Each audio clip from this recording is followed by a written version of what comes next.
I'm Denise and welcome to another video in our series made for trainers and lecturers who are rapidly moving to online education. In this video, I talk about Microsoft Teams. This is not a how-to guide. There are a lot of very good videos out there about how to use Microsoft Teams and how to get set up. What I'm sharing with you is how I use it and how I set it up for education in ways that works well for me and that my students tell me works well for them also. I recommend putting Teams on your desktop rather than using the web interface. You can also put it on your tablet or phone if you want to get reminders on there. Teams is a space for sharing. It's very conversational because it's very similar to other social platforms. That's how they've designed it intentionally. So you can put text-based discussions in there, but you can attach images and emojis and audio files. So get really creative with that. It's more than just text. Sarah and I get our students making mind maps or sharing motivational posters or memes and things like that, and we often get things kicked off with a creative task where students work together or individually to do a task. There's a thing in Teams called @mentions. So if you write a post, everybody can see that when they log in, but if you want to get the attention of all of your students, you type @ and the name of your course, and what will happen is it tags all of your students that you've just said something important that you want them to pay attention to.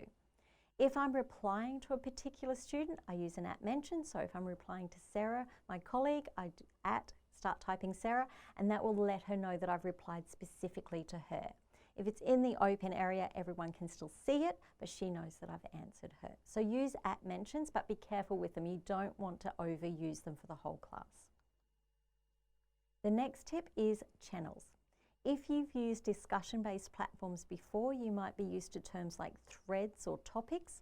In Teams, they call these channels, and this is my standard channel setup. I always create a channel called Getting Started. I use A, B, and C because it always puts the channels in alphabetical order, so this helps raise the one I want at the top to the top. And Getting Started, it lets my students know where I want them to land, where I want them to go when they first get here. I often put an icebreaker in here, something fun, maybe introduce yourself in 4 photographs, no words. If you're going to do that, make sure you model it as the teacher. Show them that it's okay to be fun or silly or whatever it is that you're asking of them.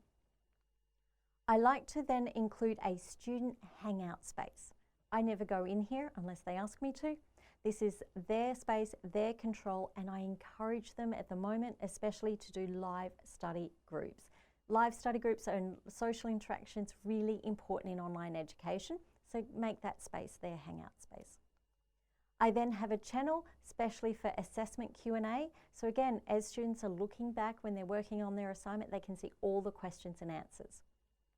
Students are welcome to email me directly, but I've got to tell you, they don't. They use this space, which is brilliant because it means I'm only answering the question once and everyone gets to see the answer. I then have one channel for each of my learning topics. And this is really important, so I put my text-based chats in there, any tasks I want them doing, and if I do a live classroom, that's hosted in that channel, and the recording magically automatically lands in there.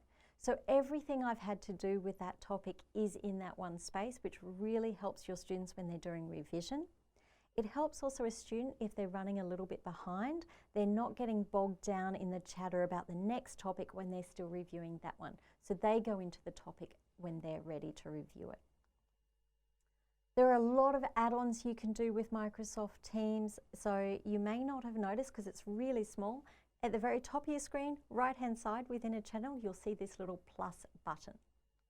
Click on that and this whole world opens up to you, and these are add-ons, little apps that you can add on to that channel. I often add one called Planner, and that just allows tasks and due dates to be added, and I can assign that to individuals or to the class as a whole.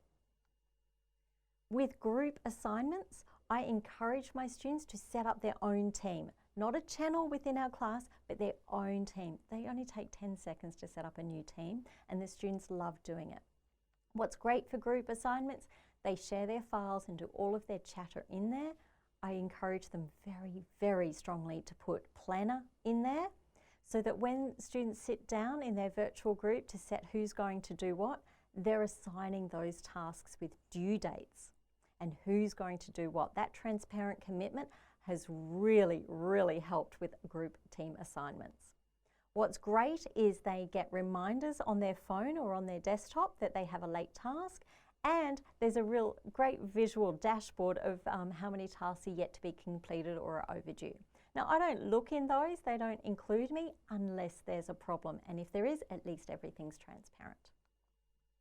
So that's just quickly how I use Teams. That's some of the setup tips that work well for me. I recommend if you've got access to it, jump in, give it a go. You can't break it, it's very easy to use.